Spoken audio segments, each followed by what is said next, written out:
Welcome to the Jill on Money podcast. It is Monday, April 26th. It is the last week of April.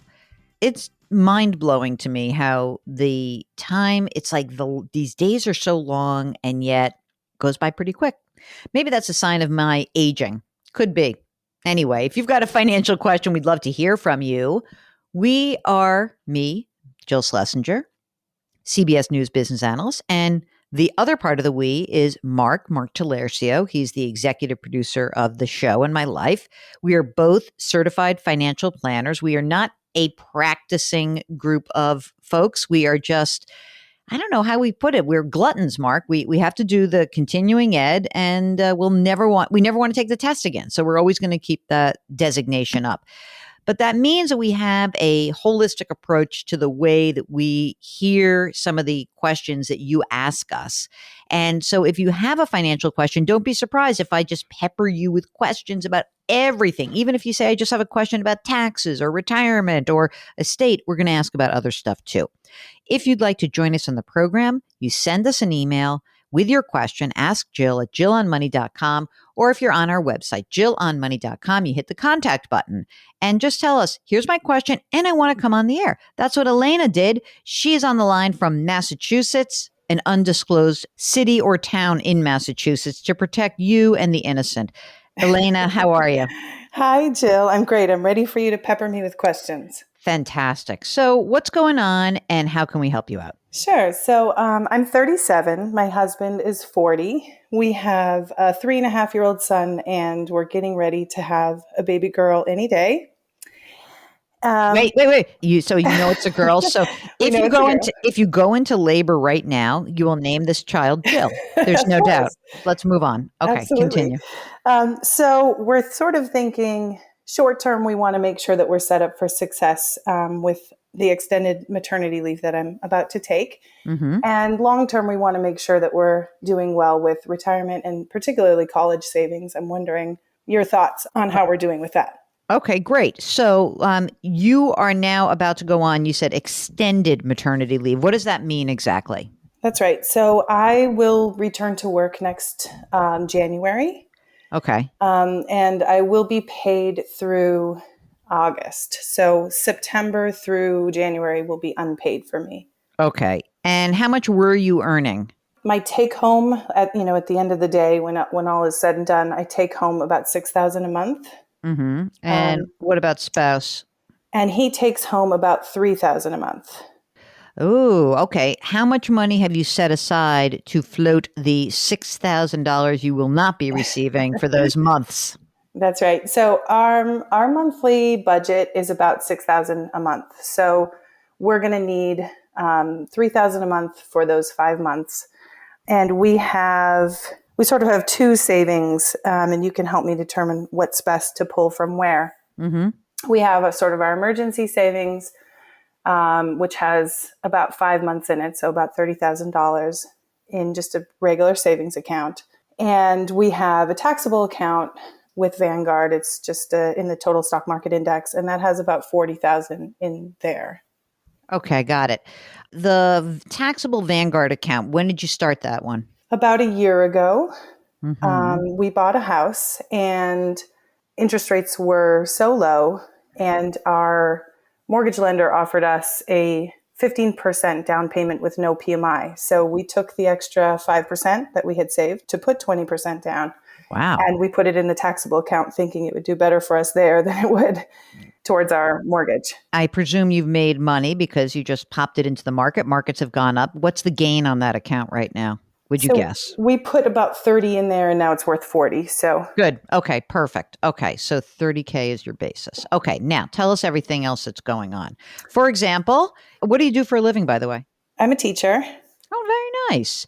So let's go with you first. You'll be entitled to a pension eventually. Yes. Do you have a deferred compensation as well? I don't. I've wondered whether I should open a 457 or something like that. What I have done is a Roth IRA, which I max out every year. Great. How much is in your Roth? About $115,000. Fabulous. Okay. Let's talk about your spouse. Tell me about his retirement plan.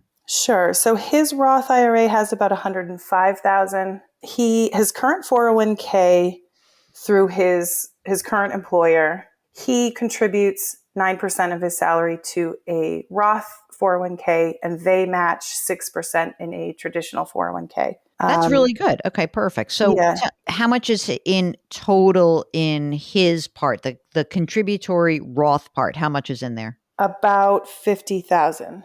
And in the matching component, which is the traditional 401k, what does he have in there? You know what? 50,000 might be the total Okay, there. I'm that's not fine. sure how the That's great. breakdown is. Don't worry about it. How much is his house worth, by the way? Probably about 650. Hmm. We have a big giant mortgage on it. How big and how giant? We owe about 500,000. But that is our only debt in the world. That's good. And you're a teacher, and so are you the kind of teacher who's like, I'm in for the long haul, Yeah. like you're a happy teacher, right? I'm a happy teacher, and I'll teach until I get my 80% of salary, which is another 25 years at least. Okay, that's good. Okay, so let's talk about this year. So in this year, when you're going to be on leave, and then you're not going to be going back September, October, November, December, what will your taxable income be? Like, just do me a favor. Go, like, try to take a ballpark on this. Mhm. You and spousey, without those 4 months of earnings, will you be making less than $170,000 a year, do you think? Oh, yes. Okay, great. Here's what you're going to do. I've already figured this whole, I was like making notes crazy like this. Notice how I haven't talked to you about anything about college. So I'm It's just going okay. to take, I'm going to take a breath for a second because we have as you said, short term. Short term, here's what you're going to do. You're going to blow out of that taxable Vanguard account. You're going Okay. to just sell the whole thing out. The reason is that you're going to be in, you don't have to do it immediately. You have to do it, you'd like to do it when your long term capital gain rate kicks in, meaning that you'd like to do it when the assets have been held for more than 1 year. If that's Okay. the case already, that's great. Not a problem. And that will keep you in the 15% long term capital gains rate Okay. tax. So that 10 grand will be, you say, oh, I made 10 grand. IRS says, no, you didn't make 10 grand. You made 10 grand minus 15%. And Okay. so you'll have the rest of that. Use that money. Don't touch the emergency reserve fund. That is your emergency reserve fund. The taxable Vanguard account is basically your short term maternity leave money. Okay. And then you don't have to worry about, just use that because there's going to be more expenses and you got 2 kids and it's going to be a lot. Everything's going to be happening at once. So that gets you through this year. You go back to work next year and now your cash flow is just rocking and rolling, right? Mhm. You go back to what you were doing, which is I like the idea of you doing the pension. I like the idea of you doing the Roth IRA. And he could put more money into his Roth 401k, couldn't he? Yes, he could. So I would do that before I start funding a 529 plan. I Okay. really would. I mean, I just think, unless he's got a crappy plan, but if he has a decent plan, I would do that. I'm not sure. Like, do you feel like when you're both working and you're going to have 2 kids and all that, you're going to have so much extra cash flow for a 529 plan? We have so far with one kid. He's 3.5, and it has Mhm. almost 33,000 in it. All right. Yeah. You can just like stop that right now. Okay. Number one, sell the taxable account out. Okay. Number two, Completely, like all of yeah, it. goodbye. Close it out. You're done. Okay. Okay. Um, I mean, do it at least. Well, I would say maybe not before you go into the hospital, when you get out, when you're feeling better. Then I think your husband should be maxing out his Roth 401k. And if there's then money left over, then you can start putting money into baby Jill's 529 account Okay. because she needs to catch up to her brother. And then let's see how it goes because maybe you'll be getting some cost of living raises, or maybe some things will be happening, or maybe you have parents or in laws who want to contribute. Like all those things can happen. Right. But I'd rather that Roth be the basis of his extra cash flow Okay. than anything else. I really do. Okay. He does have from a prior job what was a 401k that was rolled into a traditional IRA, and that's just sort of sitting there too for his future retirement. How much is in there? About 135,000. That's great. And yeah, I mean, like you're great. You're going to get a great pension. You keep saving, but I like the idea of really maxing.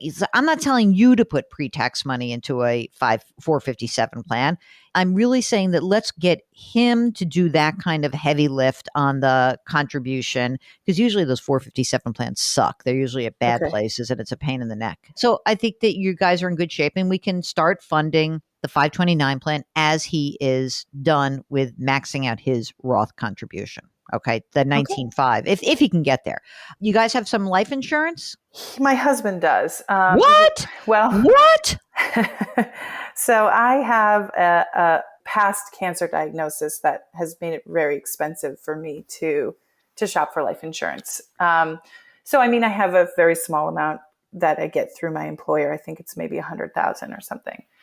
So, in my experience, when people have had cancer and they've even survived cancer, as time goes by, you always want to periodically check in because the Okay. rating does go down, unless Okay. it's some really weirdo rare cancer.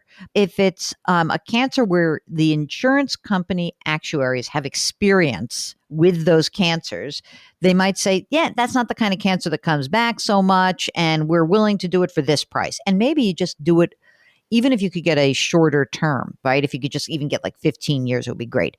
And Okay. maybe check out whether your husband's plan allows you to buy insurance on you without an Oh, exam. okay. That's a good thing to check. How about wills? Yep, we got them in place after my son was born. Okay. I suppose we will need to update them Yep. after the birth of my daughter. But yes, after Jill is born, she needs to know that mommy and daddy are taking care of her. That's it. That's perfect. And I think you're in really good shape. So if you have any questions, let us know. And of course, send us pictures. Even though you have, we usually put only pets on the website. Just let us know how Jill's doing or what her real name is. Okay. Wonderful. Thank you so much. Elena, thank you. And if you would like to join us, just like Elena, all you have to do is send us an email, ask Jill at jillonmoney.com.